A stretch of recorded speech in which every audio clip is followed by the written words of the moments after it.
Moikka! Tänään on aiheena vähän se, miten me voidaan auttaa sua valitsemaan oikeakokoinen vaate. Me ollaan ihan alusta saakka toimittu oikeastaan tällä vähän eri tavalla kuin moni muu verkkokauppa, niin on se, että meillä on ollut mittauspalvelua. Eli miten se käytännössä niin toimii, niin on ollut niin, joko meille soitetaan tai sitten sähköpostilla. Mikä on tietysti parhain tapa toimia, niin on se, että siellä vähän oikeastaan parhaimmillaan on se, että sä kerrot meille oman mittasi. Eli mitkä on tärkeimmät mitat on rinnanympärysmitta, vyötärömitta, ehkä lantiomitta, kädenmitta, tavallaan sitten toi lahkeen sisämitta.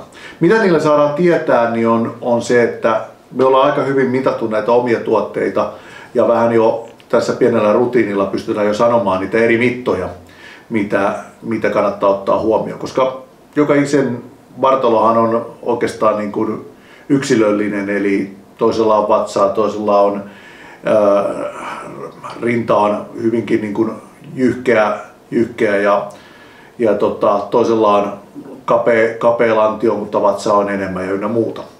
Niin näillä mittauksilla me tiedetään aika hyvin, että mikä meidän niin kuin esimerkiksi takin tai housun, mitä sitä pitää ottaa huomioon. Niin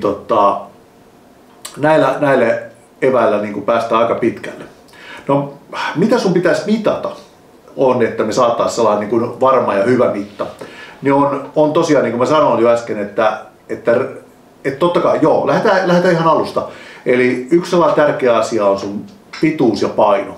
Se kertoo jo aika paljon meille sen, että mitä me voidaan niin kuin heti niin kuin jo karsia pois valikoimista, koko valikoimista jo heti pois.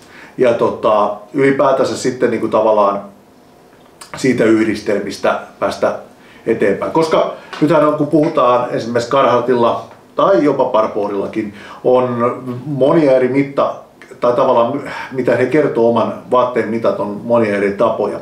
Ja ne ei välttämättä päde samoja, mitä olet esimerkiksi käyttänyt. Esimerkiksi kun on näitä työvaatekokoja ja näitä miehille, että puhutaan niin kuin kokoja 50, 52, 54. No ne ei Carharttilla sinänsä sano yhtään mitään, vaan Carharttilla puhutaan aika paljon tuumista. Tietysti on takki- ja paitakoot on XL ja SML, XL, 2XL niin mitoitusta. Mutta niissäkin on hyvin sanotaan, että loose fit, relaxed fit on kovin erilainen. Samoin niin kuin Parboardilla on tailored fit, comfort fit ynnä muuta. Ja kaikista parhaimmat tulokset tosiaan saadaan se, että sä kerrot meille mitat.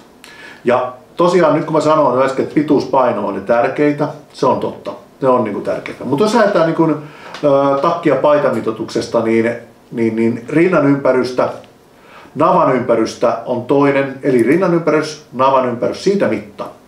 Ja siitä päästään tosi pitkälle. Tietysti voit mitata tuosta oman takkisi, paitan tai housun. Lähdetään nyt vaikka paita ja takki. Voit mitata niin sanotusti kainalosta kainaloon mitan, joka mitataan oikeastaan hyvin yksinkertaisesti näin.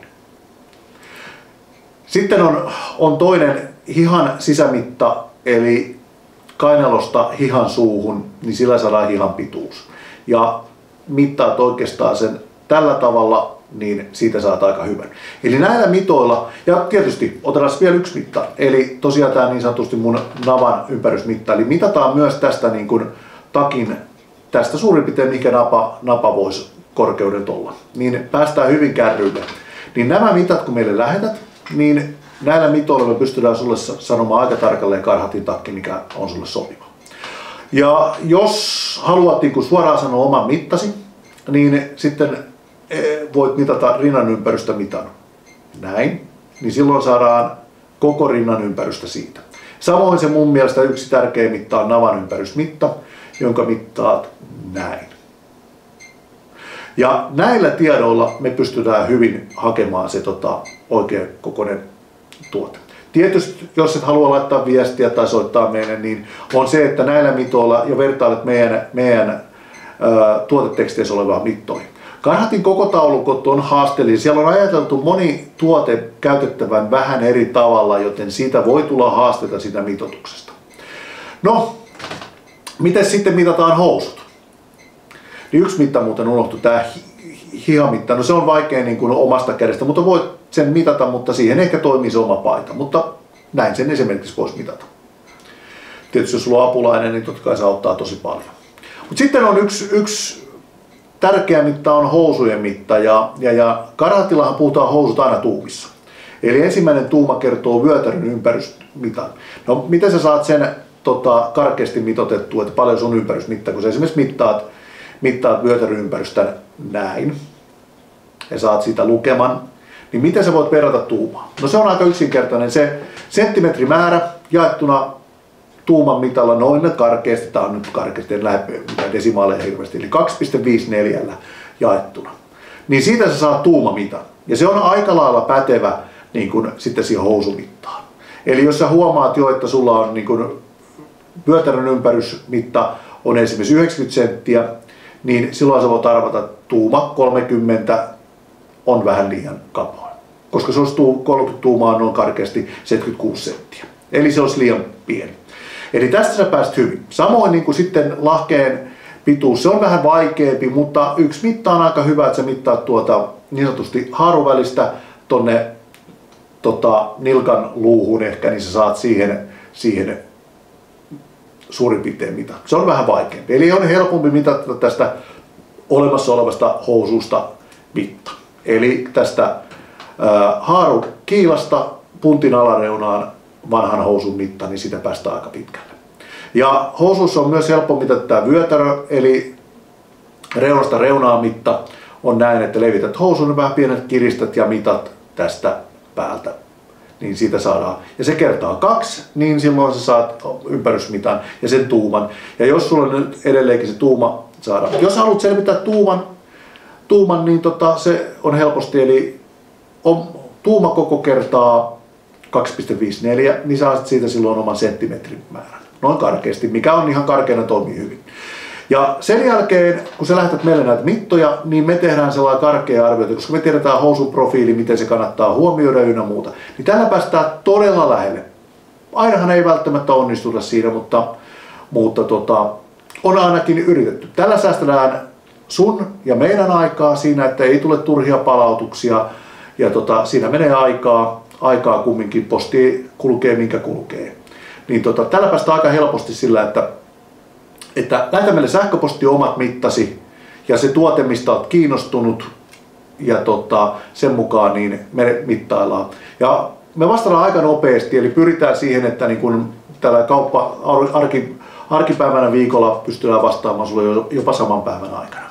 Mutta viimeistään huomenna tai seuraavana päivänä siis vastataan. Mutta tällä helpolla tavalla saat osumaan aika monet vaatteet kohdalle. Ja ota ihan rohkeasti, kysy ihan rohkeasti mittoja. Meidän verkkokaupassa on myös se tavallaan tuotteiden kohdalla on, että voit lähteä siitä viestiin, niin sinne myöskin ihan samalla. Me päästään sun sähköpostiin siitä kiinni kyllä niillä tiedoilla ja voidaan vastata sulle näistä asioista. Mutta tällä todellakin teet itsellesi vaatteen valinnan yksinkertaisesti. Ja totta kai myymälässä, jos pääset myymälään, niin sovittaminen on aina parhaita. Meillä on kaikki täällä myymälässä tuotteet, mitä meillä on verkkokaupassakin, niin kannattaa ja jopa vaikka pidemmältäkin sovittaa, niin silloin löytyy kaikki. Ja me pystytään siihen myös suoraan opastamaan, että mikä on esimerkiksi Loose Fitin ja Relaxed Fitin ja Parboardilla Comfort ja Tailored Fitin niin kuin eroja. Ja mitä sun pitää ottaa huomioon, miten se sun vartalon tyypille sopii. Eli kaikista vaatteista voit pyytää meiltä mitoitusta. Pyritään tietysti olemaan laitettu tuotteeseen mitta, mutta on aina muistaa, että meillä on aika hyvä tieto siitä, miten se kyseinen tuote tietylle vartalon muotoille sopii. Mutta ei muuta kuin tervetuloa, tai siis tervetuloa myymälään sovittamaan ja laittamaan meille viestiä. Meiltä joko minä, Satu tai Anni vastaa koko ajan puolesta sulle sitten tarkempia tietoja ja suosittelee eri vaihtoehtojen välissä. Yes. Mutta näillä mennään. Ei muuta kuin valintoja tekemään.